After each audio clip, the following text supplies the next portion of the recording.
Assalamualaikum warahmatullahi wabarakatuh. Alhamdulillahirrabbilalamin. Amma ba'du. Bagaimana kabarnya anak kelas 6? Semoga senantiasa dalam kesehatan dan lindungan Allah subhanahu wa ta'ala. Berjumpa lagi dengan Ustaz Iqbal. Hari ini kita akan belajar bersama-sama pelajaran Al-Islam.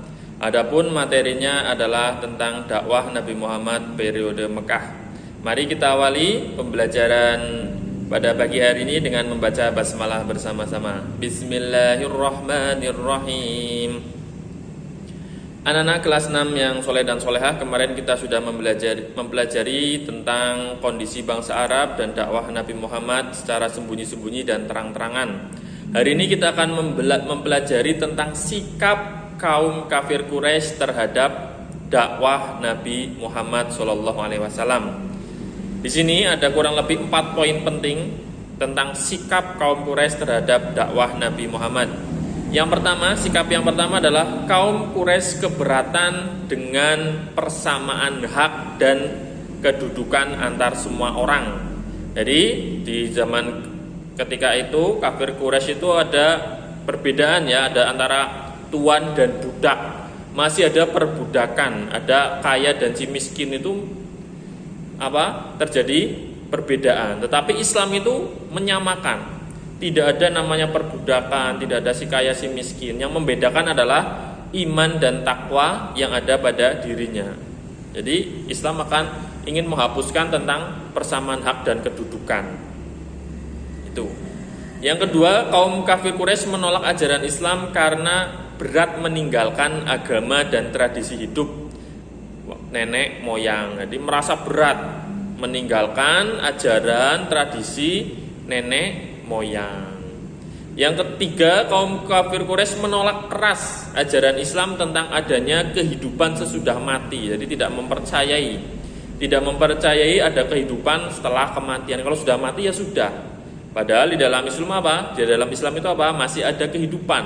Justru kehidupan yang sesungguhnya adalah kehidupan setelah kematian. Kalau kehidupan di dunia ini hanya sementara. Dan juga hidup di alam kubur. Jadi tentang siksa kubur itu orang kafir Quraisy tidak mempercayainya.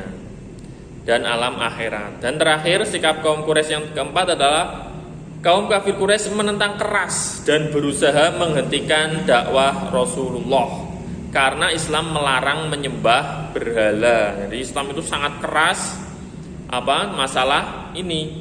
Jadi tidak ingin masyarakat Mekah ketika itu menyembah berhala. Mereka menciptakan sendiri, mereka sembah sendiri. Jelas ya, itu bukan Tuhan, berhala itu bukan Tuhan.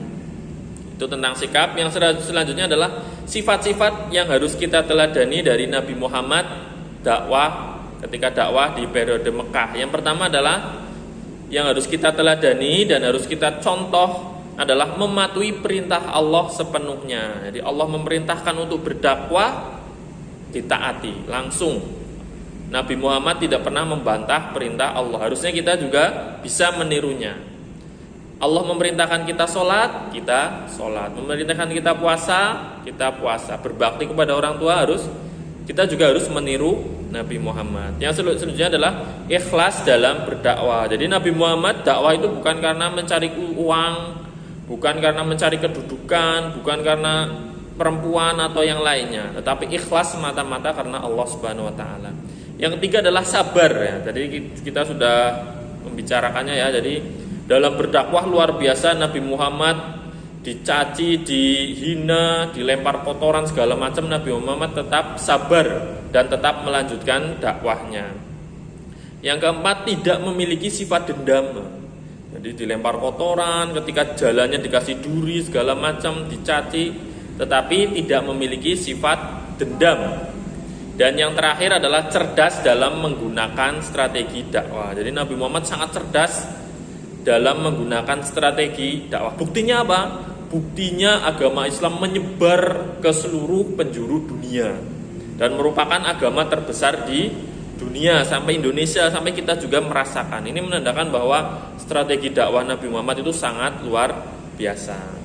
Demikian anak-anak yang materi Ustadz sampaikan. Apabila ada kesulitan atau kebingungan bisa ditanyakan kepada Ustadz. Apabila ada kesalahan Ustadz mohon maaf. Wassalamualaikum warahmatullahi wabarakatuh.